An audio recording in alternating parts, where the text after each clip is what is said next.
வணக்கங்க. என் பேர் ஸ்ரீதேவி. நான் கணபதி சிக்ஸ்ல ஒர்க் பண்ணிட்டு இருக்கும்போது லோன் வேணும்னு சொல்லி ஒரு செல்வகுமார்ங்கிறவர்ட்ட புரோக்கர் ஒருத்தர் கூட்டிட்டு போயிட்டுருந்தாரு. அவர் பார்த்தீங்கன்னா, லோன் வாங்கி தரேன்னு சொல்லி எனக்கு ஃபோர்ஜரி பண்ணி என்னோட டாக்குமெண்ட் வந்து பேரே மாத்திட்டாங்க. மாத்துனது எனக்கு தெரியாது.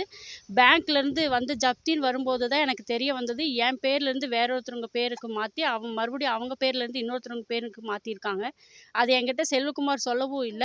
நான் இது பேங்க்லேருந்து வந்ததுக்கப்புறம் செல்வகுமார் வீட்டுக்கு போய் நான் டைரக்ட்டாவே அவர்ட்ட கேட்டேன். கேட்டதுக்கு, "ஒண்ணும் இல்லம்மா, நான் உனக்கு இந்த 1 வருஷத்துல உனக்கு திருப்பி தந்துர்றேன். நான் உனக்கு வந்து ரூ. 6,00,000 எனக்கு இப்பவே உடனே குடுத்தீன்னா, நான் ஒரு 2 மந்த்ஸ்ல உனக்கு திருப்பி தரேன்னாரு. வீட்ல கன்சல்ட் பண்ணி தான் நான் சொல்ல முடியும்னு நான் சொன்னேன். வீட்ல வந்து கேட்டதுக்கு, நீங்க பேப்பர் குடுத்ததுக்கு நீங்க ஏமாத்துறதும் இல்லாம, இப்ப நீங்க மறுபடியும் ரூ. 6,00,000 கேட்குறான்னு சொல்லி குடுத்தீங்கன்னா, மறுபடியும் அந்த டாக்குமெண்ட் தரல, ரூ. 6,00,000 தரலைன்னா மறுபடியும் நீங்க தெருவுல தான் நிக்கணும். ஃபர்ஸ்ட்டு டாக்குமெண்ட்ட வந்து உங்க பேர்ல மாத்தி குடுக்க சொல்லுங்க. அதுக்கப்புறமா ரூ. 6,00,000 நாங்க கையில ஸ்பாட்லயே தரேன்னு சொன்னாங்க. ஆனா கேட்க மாட்டேன்ட்டாரு. அதுக்கப்புறம் நான் டெய்லி அவர் வீட்டுக்கு போயிட்டு இருந்தேன். வீட்டுக்கு வரக்கூடாது. வக்கீல் இது மாரி பார்த்துட்டு இருப்பாரு. வக்கீல் வந்து பார்த்தாருன்னா, கேஸ் இன்னும் ஸ்ட்ராங் ஆயிரும். அதனால நீங்க வீட்டுக்கெல்லாம் வர வேணாம். உனக்கு நான் எவ்வளோ சீக்கிரம் குடுக்க முடியுமோ, அவ்வளோ சீக்கிரம் நான் தரேன்.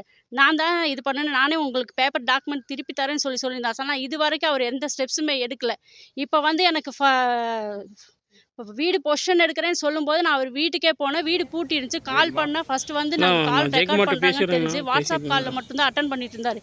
இப்ப அந்த வாட்ஸ்அப் கால்லாம் அட்டெண்ட் பண்றதில்ல. நார்மல் கால்ல வந்து நாட் ரீச்சபிள்ன்னு தான் வருது. இப்ப எங்களுக்கு என்ன பண்றதுன்னு தெரியாம நாங்க போய் கோர்ட்ல கேஸ் குடுத்துருந்தோம். வக்கீல் வச்சு கேஸ் குடுக்க அவர் ஸ்டே ஆர்டர் வாங்கியிருக்காரு. 31 தேதி வந்து எங்களுக்கு ஹியரிங் குடுத்துருக்காங்க.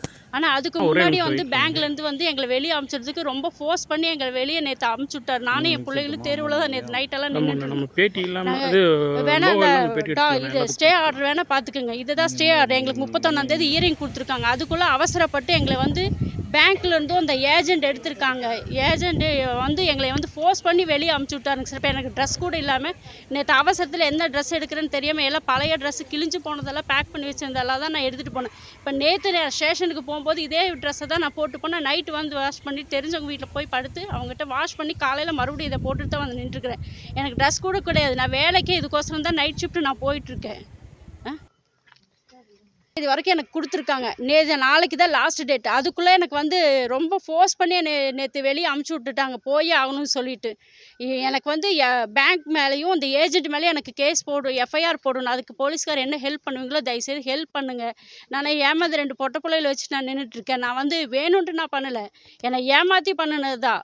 ரொம்ப நம்பிக்கையா பேசினாரு என்னைய. நீங்க கேட்கலாம், எப்படி நீங்க சைன் போட்டீங்கன்னு? நம்பிக்கையா பேசினாரு என்கிட்ட. ஒரு அண்ணன மாரி நெனச்சுக்கம்மா. உனக்கு நான் வந்து கெடுதல் நான் பண்ண மாட்டேன்.